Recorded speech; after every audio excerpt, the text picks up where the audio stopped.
Gereja Sitri Pemulihan Kupang mempersembahkan Soul Care, renungan untuk memelihara jiwa kita di dalam firman Tuhan. Selamat mengikuti.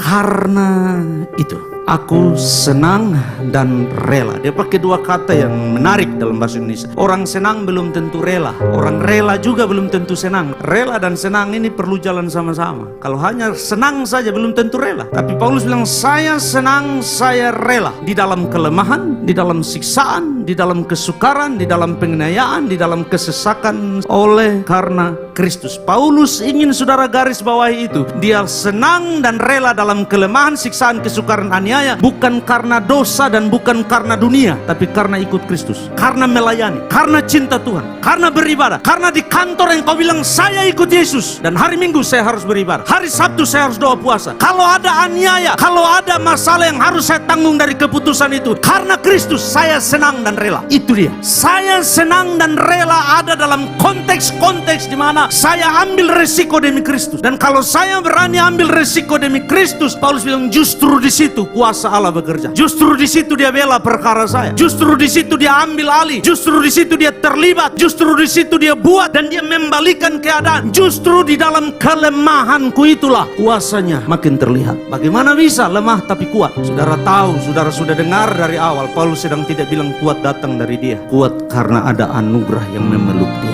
Kuat karena dalam kerapuhan dan kelemahannya anugerah tidak pernah habis. Kuat karena dalam kesusahan, dalam pergumulan, dalam aniaya, dalam himpitan, anugerah selalu beri jalan keluar bagi dia. Anugerah selalu memeluk dia. Anugerah selalu memberi kemampuan bagi dia untuk melangkah maju. Dalam musim yang sulit itu, anugerah datang dengan cara yang baru, mengejutkan Paulus, memeluk dia. Dan dia bilang, kalau begini, aman saya jalan di dalam Tuhan. Kalaupun saya harus kelihatan lemah, kalaupun saya harus ada dalam musim yang berat, justru itulah platform, itulah panggung di mana saya melihat kekuatan Allah. Demikian renungan Soul Care dari Gereja Sitri Pemulihan Kupang. Tuhan Yesus memberkati.